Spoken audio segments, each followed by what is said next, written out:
Masih di playlist Accounting for Pension and Post-Retirement Benefit, video sebelumnya sudah kita pelajari bahwa perusahaan tidak mengelola sendiri imbalan untuk pegawainya, tetapi diserahkan ke pihak ketiga atau yang kita sering sebut sebagai dana pensiun. Pada Defined Benefit Plan, iuran yang dibayarkan perusahaan kepada dana pensiun ini bisa berubah-ubah tergantung dari future value, penambahan dan pengurangan atas plan aset dan juga defined benefit obligation-nya. Defined benefit obligation sudah kita bahas pada video sebelumnya. Kali ini kita bahas terkait dengan plan assets.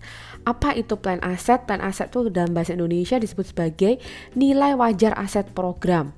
Apakah itu? Ini adalah dana yang disediakan oleh perusahaan melalui dana pensiun untuk membayar defined benefit plan, untuk membayar pensiun bagi karyawannya. Plan aset ini bentuknya apa saja? Ini bisa dalam bentuk investasi di saham, obligasi, sekuritas yang lain, atau bisa juga dalam bentuk real estate. Nah, dari sini bisa dipahami kan mengapa iuran yang dibayarkan oleh perusahaan itu berbeda ya, karena tergantung dari return yang didapatkan dari investasi. Bisa jadi plan aset yang diinvestasikan ke saham ini mengalami peningkatan sehingga asetnya lebih tinggi daripada kewajibannya. Plan aset ini dilaporkan sesuai dengan fair value-nya, sesuai dengan nilai sekarangnya. Apabila perusahaan itu membayar kontribusi, membayar iuran ke dana pensiun, maka iuran ini itu akan meningkatkan pensiun plan assets-nya. Kebalikannya, apabila ada karyawan dari perusahaan yang dia sudah pensiun dan dia dibayarkan pensiun bulanan, maka pensiun bulanan yang dibayarkan kepada karyawan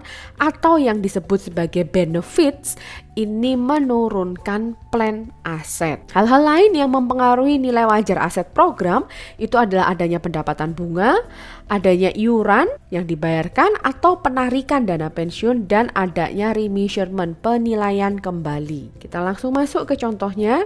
Ada perusahaan namanya Hasbro yang dia memiliki pensiun plan asetnya adalah 4,2 juta. Selama 2019 dia berkontribusi 300.000, membayar iuran 300.000, dan ada retirement benefit yang dibayarkan ke karyawan sebesar 250.000. Return atas plan asetnya adalah 210.000. Yang diminta adalah berapakah jumlah plan aset pada akhir tahun 2019.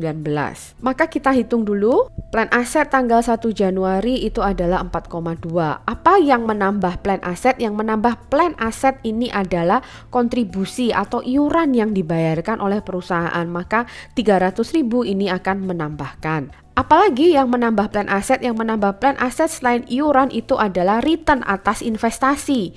Di sini diketahui bahwa return atas investasinya itu adalah 210.000, maka ini juga menambahkan.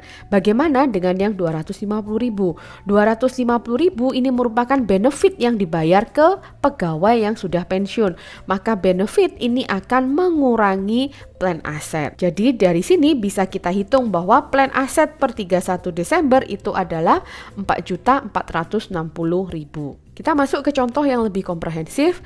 Pada 1 Januari 2019 ada perusahaan namanya Zarli yang dia memiliki beberapa informasi terkait dengan pensiun plan-nya. Pertama, ada saldo awal plan aset senilai 100.000. Kemudian ada defined benefit obligation sebesar 100.000. Ada annual service cost-nya 9.000, diskon rate-nya 10%, ada funding contribution-nya 8.000, dan benefit yang dibayarkan ke pegawai yang sudah pensiun selama tahun itu adalah 7.000. Nah, apabila diketahui ada plan aset, ada defined benefit obligation, maka buatlah worksheet, buatlah kertas kerja untuk memudahkan. Nah, sebelum ke sana, mari kita identifikasi mana yang akan mempengaruhi plan aset, mana yang akan mempengaruhi defined benefit obligation. Yang pertama ini adalah saldo awal. Sama halnya dengan yang defined benefit obligation, ini merupakan saldo awal. Di sini disebutkan bahwa ada annual service cost sebesar 9.000. Maka annual service cost ini dia akan menambah di defined benefit obligation. Kemudian discount rate, apa hubungannya discount rate? Discount rate ini akan berhubungan dengan interest expense dan juga dengan interest revenue. Interest expense atas apa? Interest expense atas defined benefit obligation. Interest revenue atas apa? Interest revenue atas plan aset. Ada kontribusi atau iuran yang dibayarkan oleh perusahaan sebesar 8.000.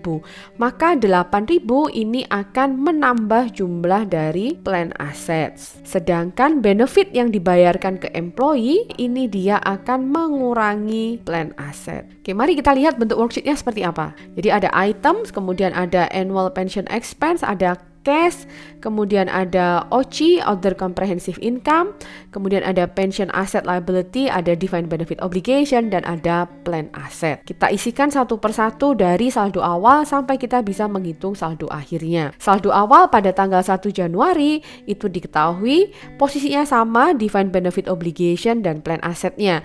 Apabila berbeda, maka bisa masuk selisihnya ini ke pension asset atau pension liabilities, tergantung mana yang lebih besar antara DBO ataukah plan asset. Yang kedua, informasinya adanya current service cost senilai 9.000. Current service cost ini merupakan biaya jasa yang dikenakan oleh dana pensiun untuk mengelola pensiun.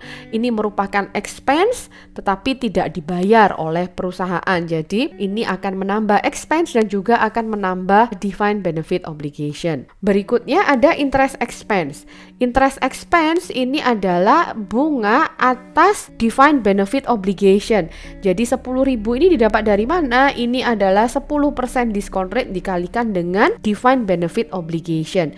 Expense ini merupakan expense beban, maka dia akan berpengaruh di annual pension expense dan juga dia akan menambah defined benefit obligation. Kemudian ada interest revenue. Interest revenue ini 10.000 dihitung dari mana?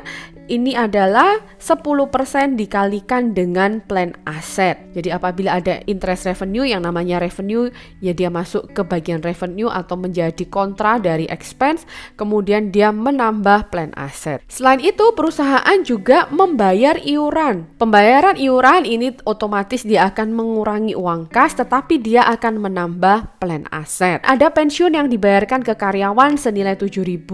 7.000 ini dia akan mengurangi defined benefit obligation dan dia akan mengurangi plan asset. Maka posisi pada tanggal 31 Desember tinggal dijumlahkan dari atas ke bawah. Jadi annual pension expense-nya 9.000, cashnya adalah 8.000, kemudian defined benefit obligation-nya adalah 552.000, plan asetnya adalah 551.000. Selisih yang 1.000, selisih antara 551 1.000 ini yang dimasukkan sebagai pension asset atau pension liability.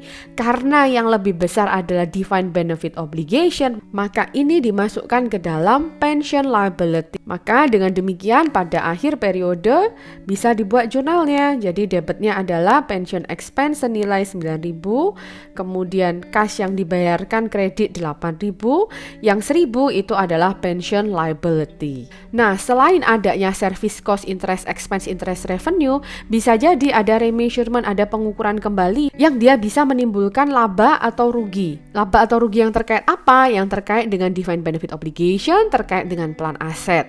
Kalau terkait dengan kedua ini, maka gain atau loss ini dilaporkan di other comprehensive income, tidak dilaporkan ke dalam net income. Sampai sini semoga cukup jelas. Pada video berikutnya kita akan membahas tentang adanya past service cost dan bagaimana itu diaplikasikan untuk menghitung saldo akhir defined benefit obligation, plan asset, pension asset, dan pension liability pada akhir tahun.